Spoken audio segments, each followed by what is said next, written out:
School college छात्री गर्भवती हेले लक्ष टंका पुरस्कार जनसंख्या वृद्धि पाई पुटिन सरकारंकर नुआ योजना आसंतु जानिबा एहार सर्विसेस खबर विषय रुषिया रे जनसंख्या ह्रास चिंतार कारण पलटिछि।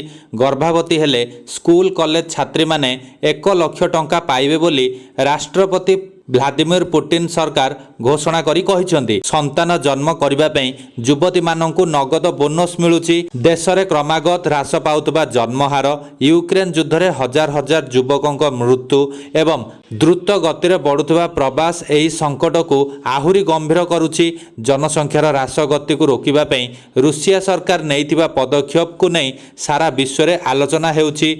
मॉस्को टाइम्स एवं फॉर्च्यून रिपोर्ट अनुसार 2024 प्रथमार्थ रुषिया रे केवल 5.99 लाख शिशु जन्म होइतिले, जहाँ गत 25 वर्ष मध्य सबुठारु कम संख्यक।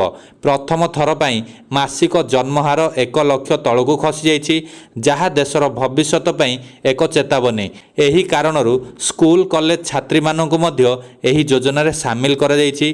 रुषिया सरकार पूर्वरु अनेक प्रकार योजना चलाइछन्ति। मातृत्व पुंजी कार्यक्रम रे द्वितीय एवं तृतीय संतान पई लक्षाधिक टंका सहायता, गृह सब्सिडी एवं मागणा जमी, मासिक शिशु भत्ता एवं 3 वर्षर प्रसूति छुट्टी, टिकस रिहाती एवं सामाजिक सम्मान मध्य प्रदान करा जाउछि। रुषिया सरकार स्पष्ट करी कहिसंति जे जदि एही ह्रास बंद न हुए तेबे 2021 सुधा रुषियार जनसंख्या 146 नियुतरु 74 नियुतकु ह्रास पाइब।